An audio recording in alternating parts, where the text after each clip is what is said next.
Okay, today I'm going to go over the workflow for editing, choosing, and captioning sports photos. So, with photos in general, you need to name them for SEO keywords.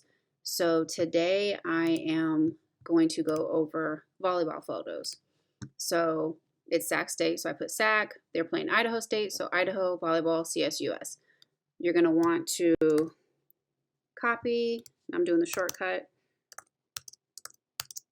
for as many photos as you're going to do. Now, my suggestion is always to write the back half of your caption before the event because you already know what that is. So my back half, I'll put it up here. Sacramento State. I'm going to leave it blank because I need to enter the player's name.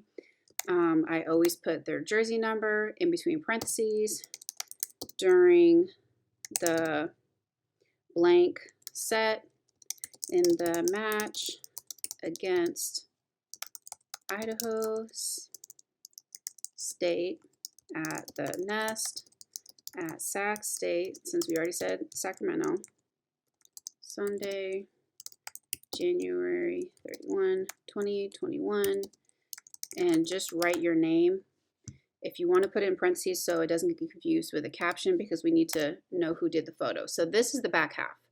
This never changes. I always know who they're playing against, what it is, where it's at, what day and what date. You always have to have a second sentence that is unique to the photo. It can't be the same second sentence for all of your photos.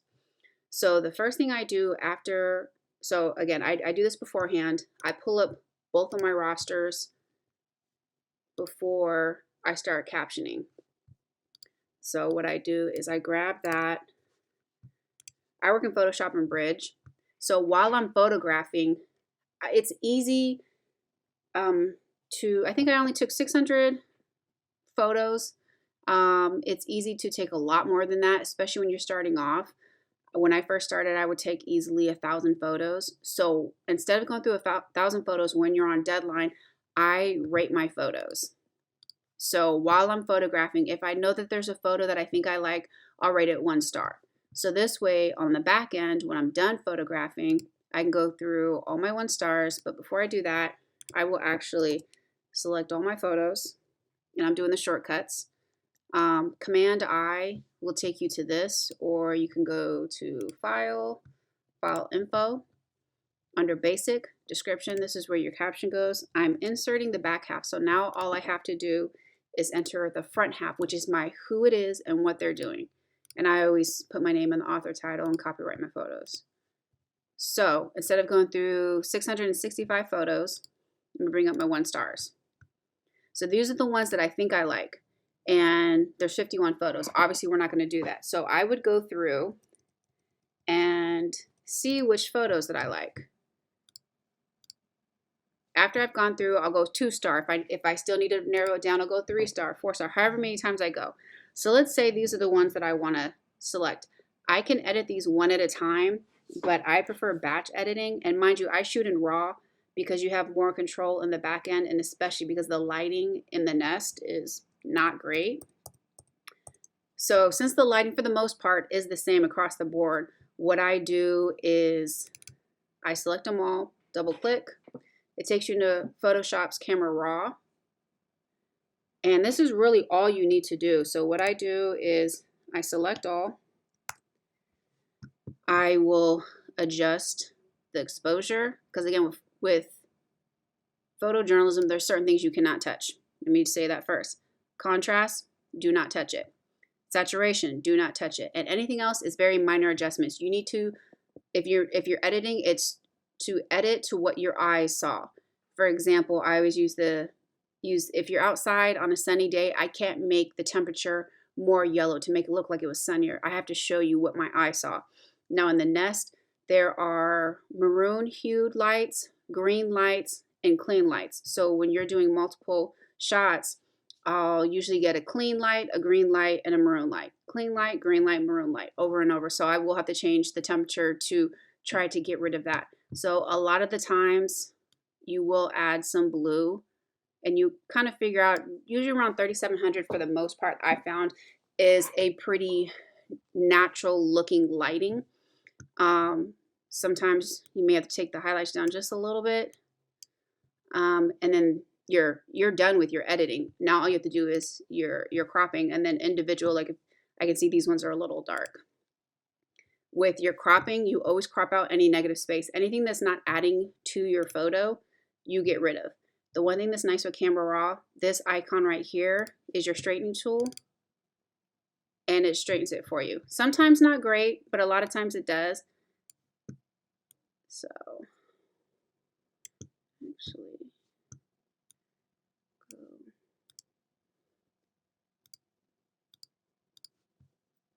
sports is one of those where it's kind of the exception when it comes to cropping.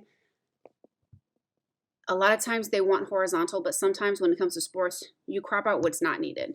So sometimes you come up with funky shapes of your photo, and that's fine. So this one's a little dark compared to the other one, so I'll just bring up the exposure just a little bit.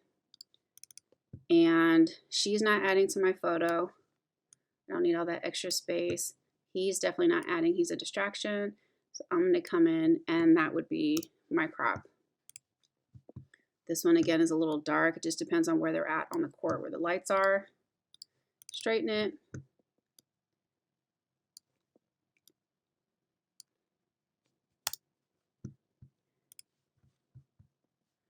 Get a little dark.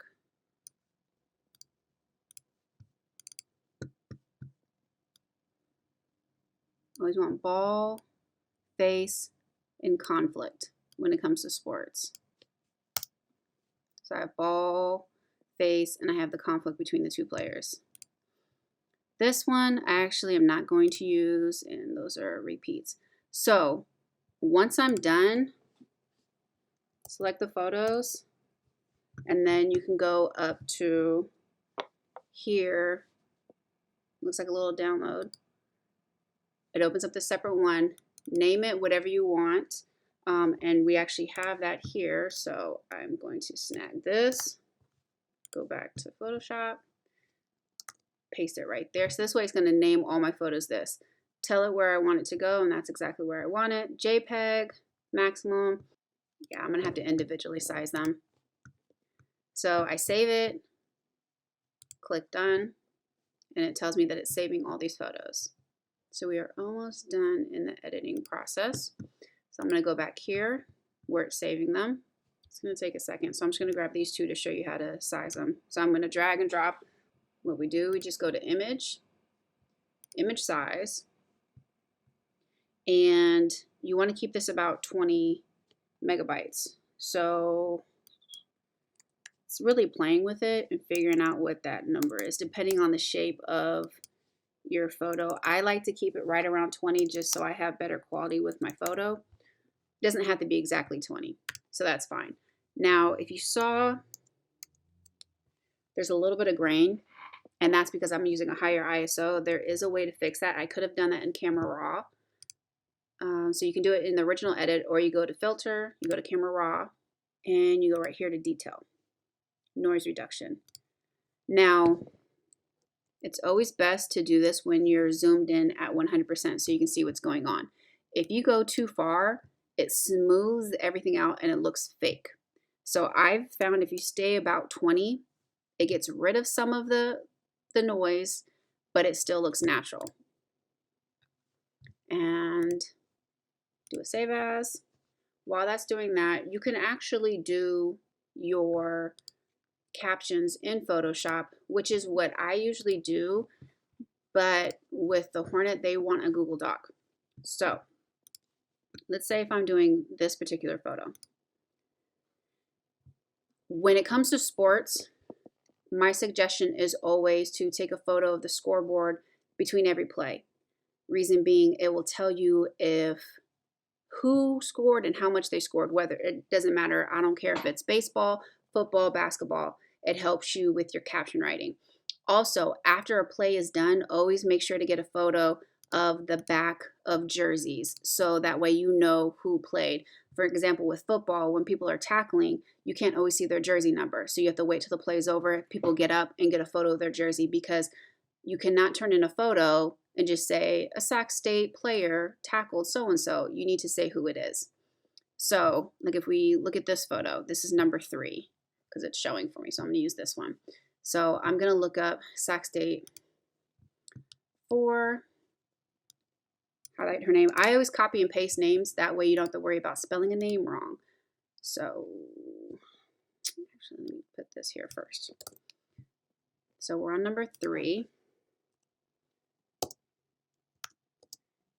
This is my back half of my caption. I'm going to grab that name. And she's number 4. What happens is it has a link. So if you right click it, you can get rid of the link. One thing Sac State, the Hornet, wants is they want the year they are and what they are.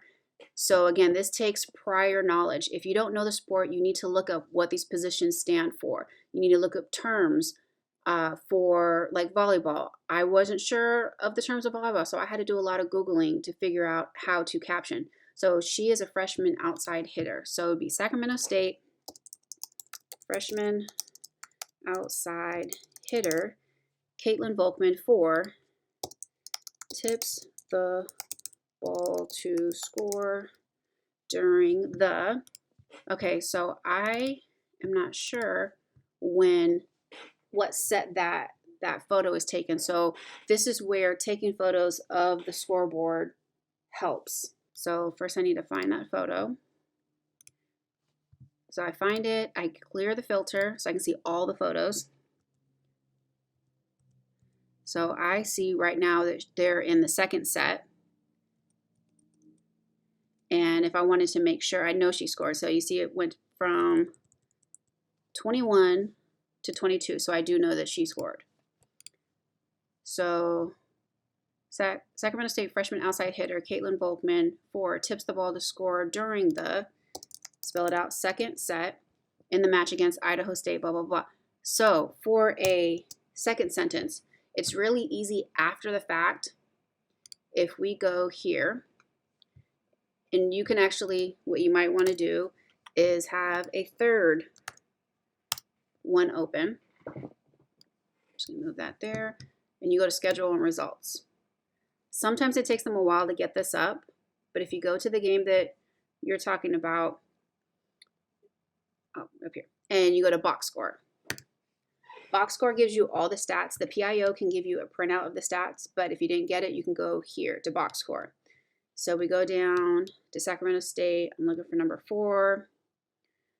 Okay, so I see how she had 11 kills.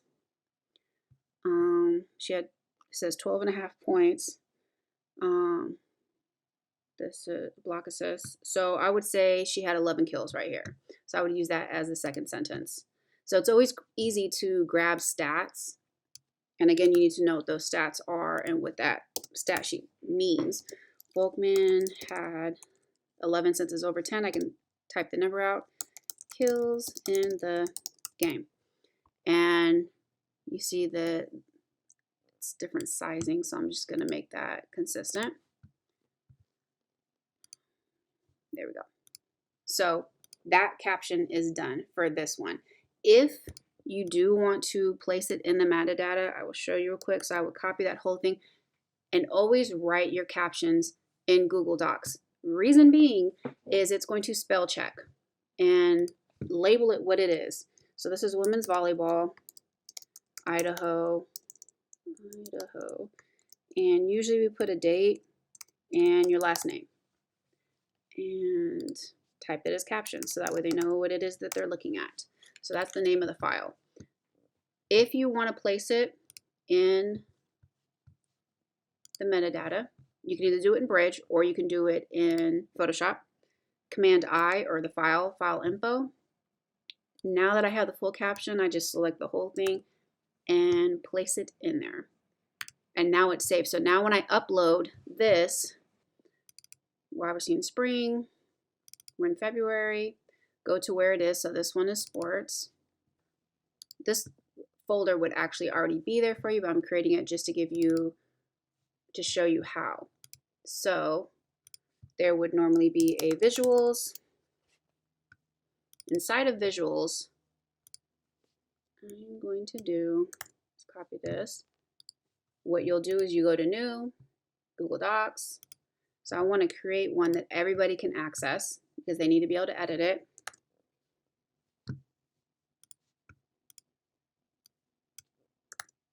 I'm just copying everything over. So that would be 1, that would be 2, and so on. And I would just, before I start writing, I would put the back half on, so all I have to do is insert the second half. Now, when they edit this, they have access to everything. So when I upload this, so now when I upload this, if you click on this, you'll see in the description I have my caption, but the editors will be going off of the document so they can make any changes, any suggestions on here. So again, your second sentence needs to be unique, and I try to make it fit with whatever the photo is as much as possible, but always going to your stats really helps. And another reason for taking photos of the scoreboard, you can go to play by play, and it'll tell you first set, second set, third set, and it tells you the scores, so that way you can figure out what happened and it gives you more detail. This comes in really nice, especially with football and baseball, because it'll tell you how many RBIs happened on that play or how many yards were ran. It just gives you that additional information that can be really helpful for your sentences. Okay, I wanted to mention that with photojournalism, if there's 4 or more people, you just say a group of students or a group of whatever. The exception is sports. Whoever has the ball, you always need to name them. Even if there's 10 people in the photo, whoever has the ball and whoever's on defense that is actively playing them, you need to name them. So, for example, this photo, I named the player with the ball, gets the ball knocked away by Portland, forward Keely Frawley. She's kind of trying to catch up, so she's not really part of it. The real action is between these two, so I name those two. This one, Pacific Tigers guard Liz Smith drives to the basket and attempts a layup. And mind you, the attempts. You need to state whether someone actually made the shot or missed it. And that's, again, why you take photos of the scoreboard. But the rest of these players really aren't playing defense, so they're not named. So I just say that she attempts a layup. This one, all 3 players are involved in this play, so all 3 players get named. Again, there's more than 2 players in this photo, but these 2 are really the only ones that are involved in the action, so those 2 get named. So again, that's another reason why after the play, like I can't see her jersey number, I had photos after the play so I know who this player is. So always get jersey photos so you know who is in the play. But if there's more than 4 players, the main person sticking out always gets named. For example, like a protest. You can have 100 people in the photo, but if someone has a microphone, someone clearly sticks out in that photo, you name them. So with sports, whoever has that ball, they get named. The person actively on defense gets named.